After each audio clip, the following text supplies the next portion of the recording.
and welcome to our first interview on the channel. Today's topic will be with Sean Jose, one of the founding members of the UK Coaster Single Rider Group.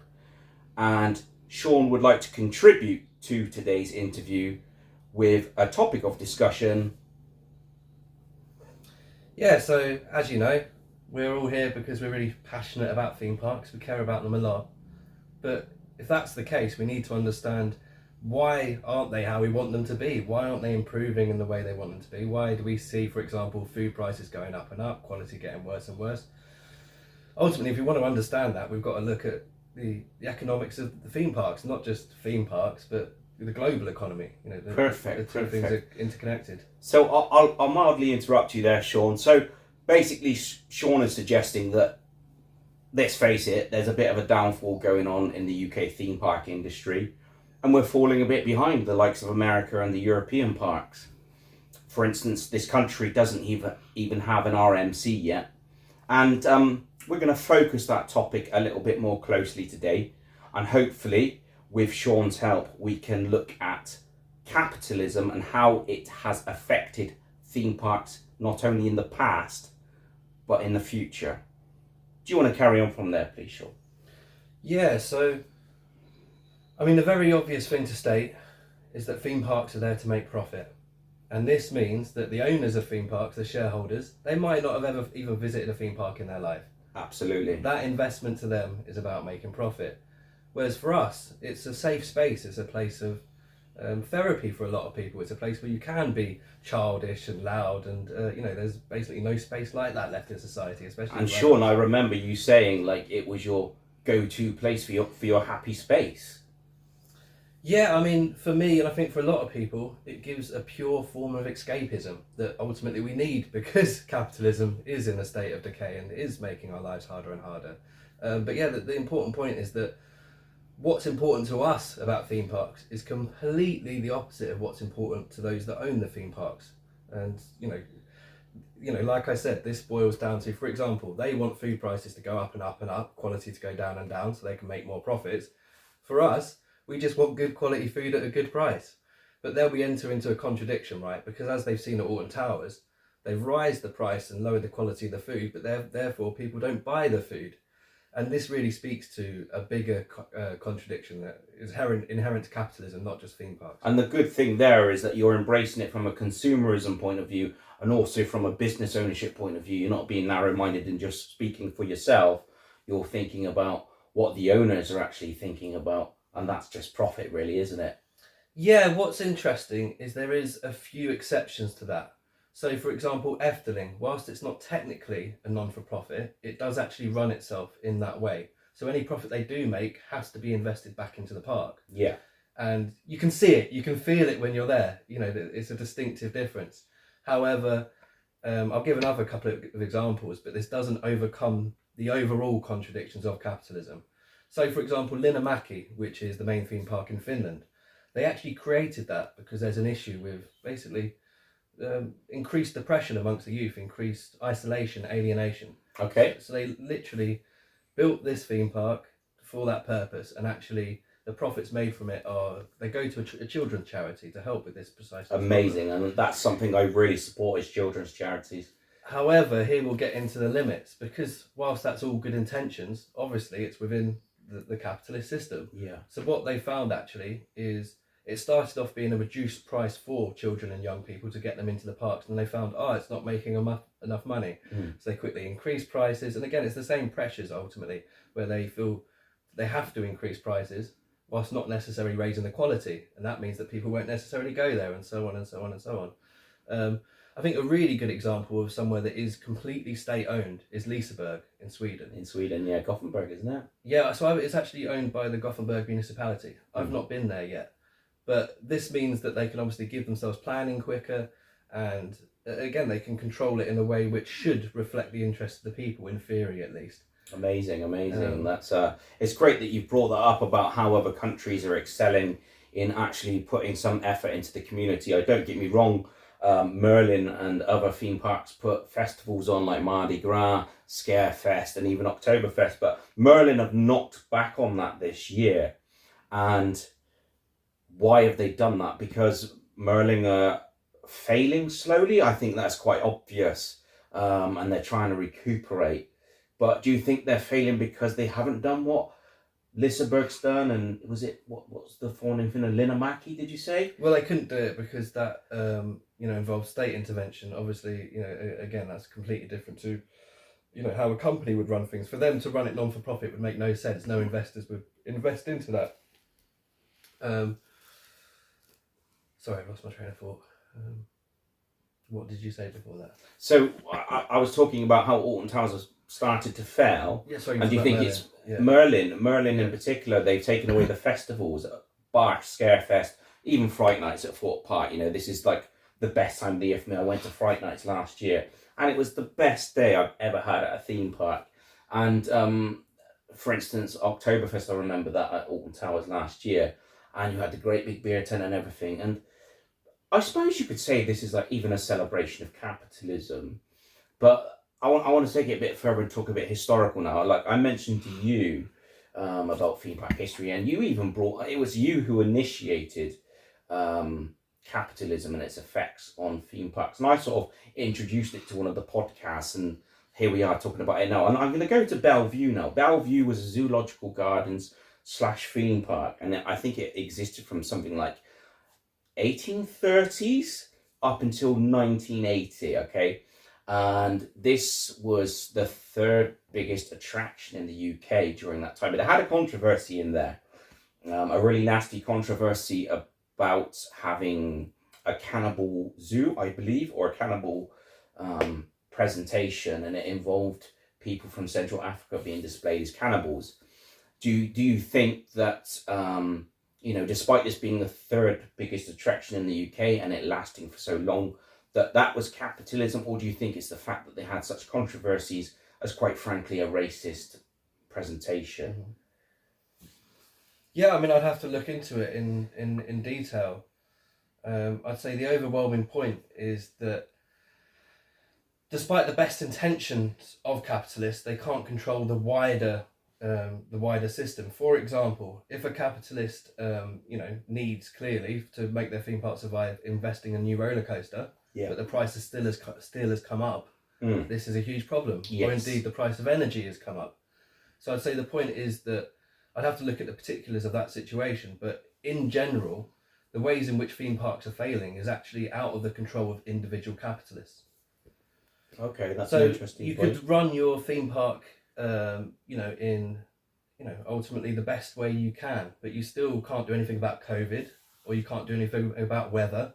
For example, climate change. We're not going to notice a 1 degree increase, but the uncertainty in weather is definitely noticeable. Absolutely. It's more unpredictable. But what this means is more unpredictability means less profit. Yeah. Not just in people attending, but again, in the system in general. I mean, even Camelot blamed the weather for one of their failures. Camelot theme park, which was close to Derby, I believe. So it's a big factor. And the reason I use the Bellevue is because, in short, like a lot of the other theme parks that I've mentioned in the podcast, they haven't lasted very long. But the reason I targeted Bellevue and sort of associated it with capitalism is because it's been there a lot longer. But then, for instance, even we talked about Karl Marx recently. Karl Marx was around the time of Bellevue when it started. Mm-hmm. And so capitalism was on the rise then, through things like, as you explained, for instance, religious evolution, I would say. And so is it difficult to categorize Bellevue as a capitalistic failing? Because initially Bellevue was designed for the gentry, but it got so popular that it became like the third biggest attraction in the UK. But the 1980s, you'd had the Windrush scandal, not the scandal, but the Windrush troubles and things like that. So where would you put, like, in a naive perspective, where would you put Bellevue's failure into economics? Yeah, so, I mean, you're right to question what was going on in Britain economically at the time, because this is ultimately a determining factor. And I'd say what is obvious is we're just on the back of the huge series of miners' strikes. The series of the 70s in Britain was a period of extreme instability and collapse. A huge battle took place that ultimately the working class lost. And Well, wasn't it a Labour government then? Yeah. I mean, this is something that we're realising today, is there's little that separates between the Tories and Labour, and whoever else gets in power. Ultimately, they fulfil the interests of the capitalist system. Not just bankers, not just individual capitalists, but the free market in general. You know, if they don't abide by that, the government will very quickly run out of money. Yeah. I think the critical thing to say at the time is clearly the working class would have fucking had no money in their pocket. Absolutely. Less disposable income means less money to go to theme parks. And really, this is where I'm saying, at the moment, not just in Britain, but across the world, especially the West, the working class has less and less money in their pocket. Therefore, there's less and less money to spend at attractions. You know, therefore, it's inevitable that attractions will fail, will collapse. You know, not just theme parks, but it affects everything. It affects the whole tourist industry, it affects the whole leisure industry. Yeah. And thank you for emphasising all that, because it's very important to understand that the working class was struggling for money at those times, and it was probably a big factor of why Bellevue failed. Although I have not properly researched that, I'm being completely honest with yourself and the camera. So it's interesting that you brought up the working class was struggling at the time, Jay brought up the controversies, and like combined is starting to show, you know, we're starting to get a clearer picture of what's really going on. Mm-hmm. So you've embraced sort of historically modern times I would say in a brief perspective, which is good, because, you know, this is just the first interview and people don't necessarily know what's going on and what's coming. But hopefully this is going to be the first of several interviews with Sean, because clearly Sean has a big perspective here. So let's take this one step further. And what do you think the current fashion of trending is for theme parks? And what would you like to see the fashion of trending of theme parks from your perspective?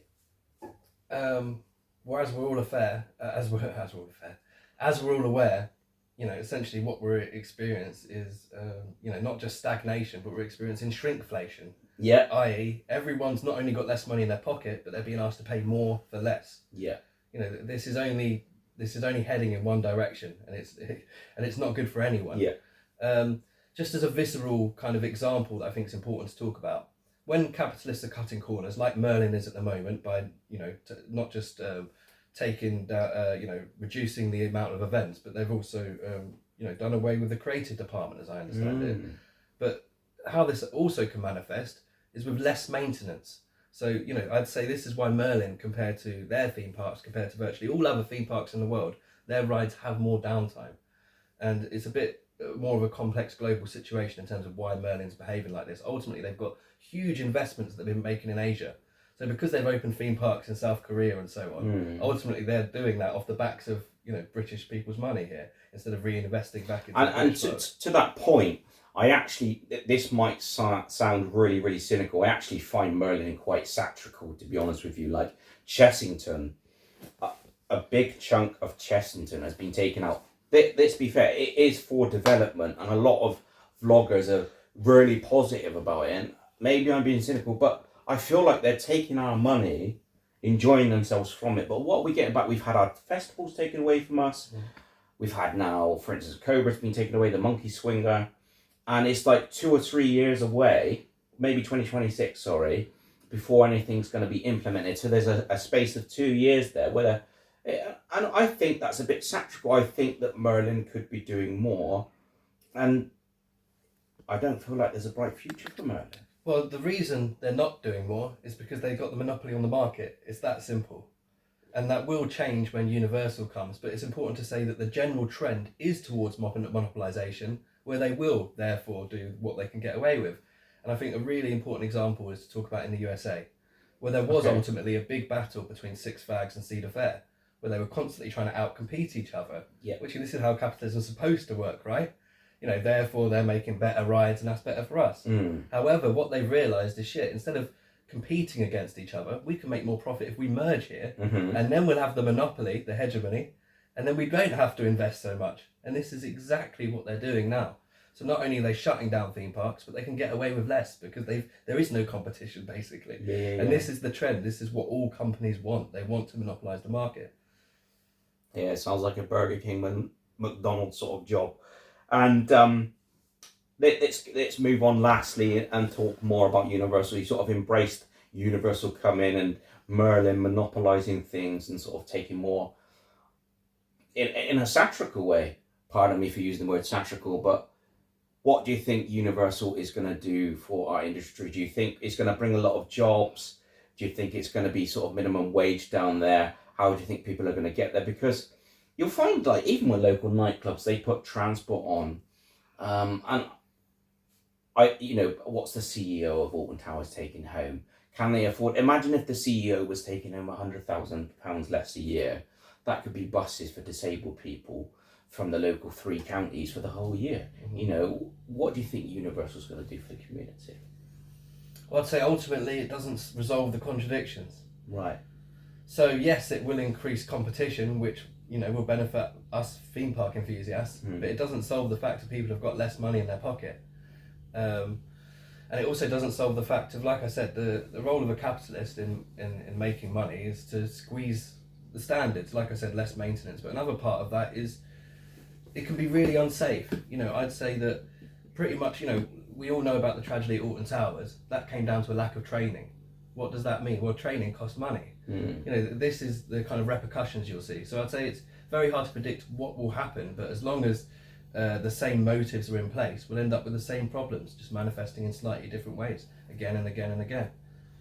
So I can't wait to go to Universal, but do I think it will be overpriced? Yes. Do I think the employees will be treated badly? Yes, of course. This is how capitalism works, right? Whatever value you produce in a day, the business owner is going to take a huge percentage of that. That's the profit, right? Yeah.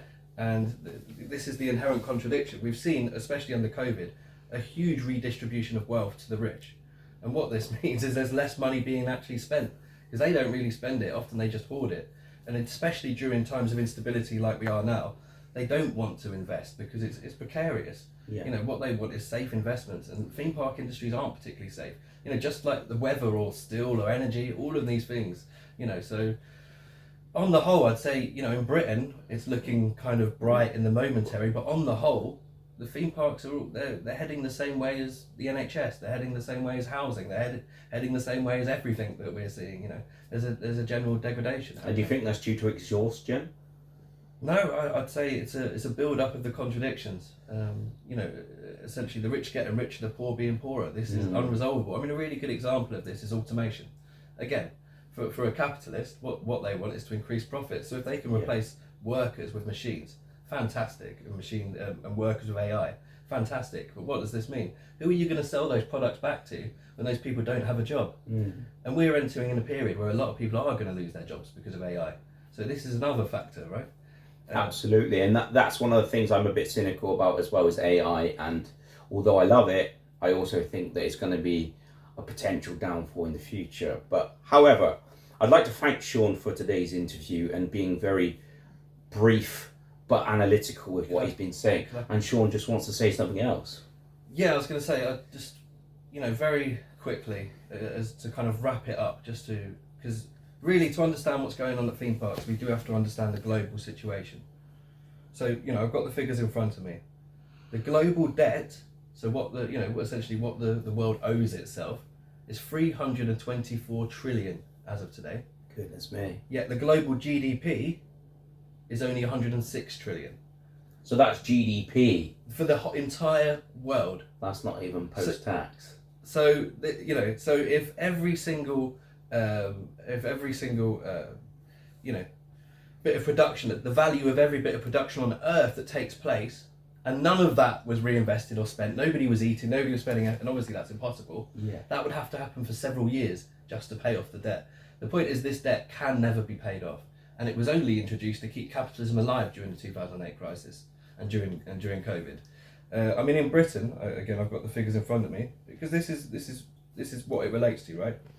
So in Britain, our debt is 2.8 trillion, and every single day, the British government, using public money, pays 300 million just in interest, not paying off the debt, just in the interest on the debt. Yeah. In a few days, you could create a world-class theme park with that kind of Absolutely. money. But yeah, again, it's about this is unresolvable contradictions that are only heading in one direction. The only way they can pay off the debt is by squeezing workers. And what does that mean? There's less money to spend. Absolutely. And so on and so on. And very quickly, if we take all the different roller coaster companies, they're all interested in, let's say, LSM technology. This is a huge factor in roller coasters nowadays. Each one of them is you right there? Yeah, sorry, like. Each one of these companies is researching LSM technology in secrecy and patenting, their technology and their finding all against each other. We know that if they were combining their efforts, who knows what they could achieve. We could have LSM technology way more advanced now, and rolled out on a way wider scale and way cheaper. Really, what makes sense is for it to be on an open source basis. But here, this is the difference between the logic of capitalism and what would actually be good for theme parks and for the consumer ultimately. Did that make sense? Yeah, absolutely, 100%. Is there anything else you want to add to that? Yeah, what I would say is the solutions are there in terms of theme park enthusiasts have got the ideas of how theme parks can be improved. We've got not just the artistic ideas, but a lot of us have got ideas about what could make great roller coasters, what would be great events. But the point is, we don't have an input, and we won't have an input until we have ownership. Yeah. And I'd say that really this, like I was saying at the beginning, what the capitalists want, what the owners of theme parks want, and what we want is completely different.